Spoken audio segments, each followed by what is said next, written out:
How you doing, Year 10s, and welcome to another video. Just make sure that when you watch these videos you have a pen, pencil and a highlighter, and make sure that anything you see on the screen must be written down in your booklets. After you've watched the videos, it's good technique to go and have a read of the textbook to make sure that you've covered off everything. Now let's get into the video.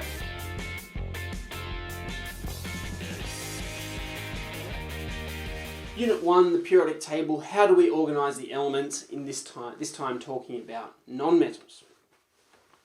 Nonmetals, as the name suggests, are elements that don't exhibit those same properties and behaviours as metals. The nonmetals have a much larger range of melting and boiling points when we compare those to the metals. And most of them at room temperature, which is 25 degrees Celsius, are gases. The only one that is not is bromine, that is a liquid. So when we talk about nonmetals, again remember that staircase, we have metals to the left, nonmetals to the right. So we're looking at that small section of the periodic table right over on the far right hand corner. There are only two groups, vertical columns, that consist completely of nonmetals. They are group 17 and group 18. Group 17 is known as the halogens, and group 18 is known as the noble gases. Group 17, the halogens, they're a very interesting set of atoms. They all have 7 valence electrons, 7 electrons in their outer shell.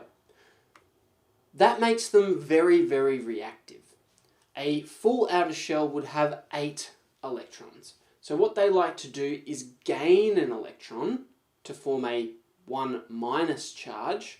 So they've gained an extra electron. They become what we call an anion. And in that case, they've then got a full outer shell. That makes them very reactive because they want to gain that electron as quickly as possible. And they'll try and rip it away from anything. What happens with the halogens is as we go down the group, the atomic radius or the size starts to increase. So the atoms get bigger. And fluorine is the most reactive chemical element of the group. Group 17 form what we call diatomic molecules. Di means that there must be 2 atoms bonded together in what we call a covalent bond. So anytime that you write or anytime that you see fluorine, it will always come as 2. It will be F2. Chlorine, Cl2.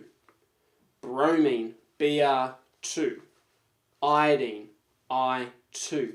They will always come as a pair, bonded together. A common error is for students just to write F rather than F2. Make sure you don't fall for that. The noble gases or inert gases in group 18, well, they are the unreactive ones. They have a full outer shell, 8 electrons in the outer shell, except for helium. They're extremely stable and reactions are really, really rare because they have a full outer shell. Their atomic size also increases as we go down. The atoms get bigger.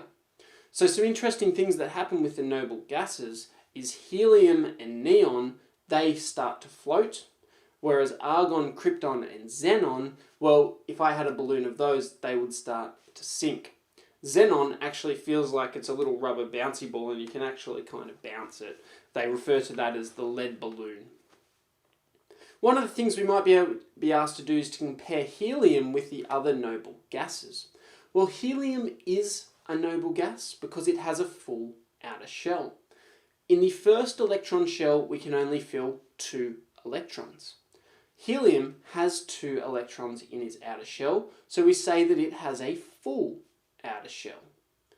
All of the other noble gases, neon, argon, krypton and xenon, well, they have a full outer shell as well, but they have 8 electrons in their outer shell. So 8 electrons, that's a full outer shell. Helium's case, 2 electrons, that's a full outer shell. But either way, both helium and the other noble gases have a full outer shell, so they can be described as being noble gases.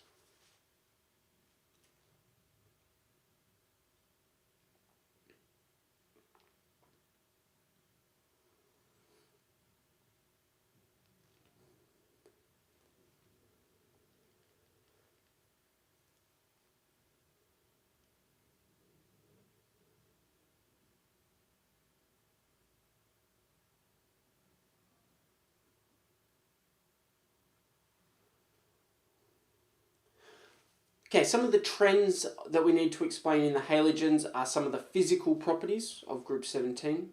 And one of the things that you need to remember is that non-metal compounds contain what we call weak attractions between their molecules, but the attraction between molecules increases as the size of the non-metal atoms gets bigger.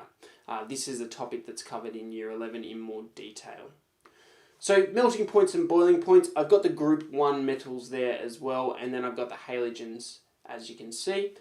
Alright, let's have a look at the trend in halogens. Well, the melting point goes from very, very small to big, so that's an increase in boiling point, or melting point, sorry.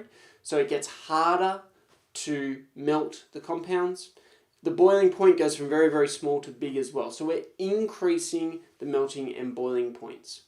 Now that means that the states of these atoms go from gases to liquids, and in iodine and iodine's case, that is a solid. So we have melting point, which increases, the molecules get harder to break apart. We have the boiling point that increases, the size of the molecules gets bigger, it's harder to separate them. And the state goes from gas, fluorine and chlorine, to liquid, bromine, to solids after iodine. The trend in reactivity of the halogens, well, halogens are known as electrophiles. Electrophiles are things that want electrons really badly. To be an electrophile, you have this property called electronegativity. And electronegativity is how strongly you attract an electron.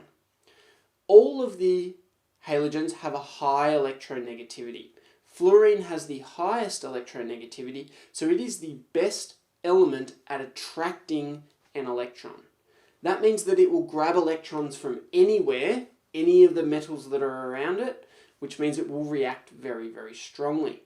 So as we go up group 17, the reactivity begins to increase. So we have melting and boiling temperature that increases down, and we have reactivity that increases up. Fluorine, the most reactive, think of it that way. Thanks for watching, guys. Don't forget, drop a like on the video, subscribe if you're new, and I'll see you next time.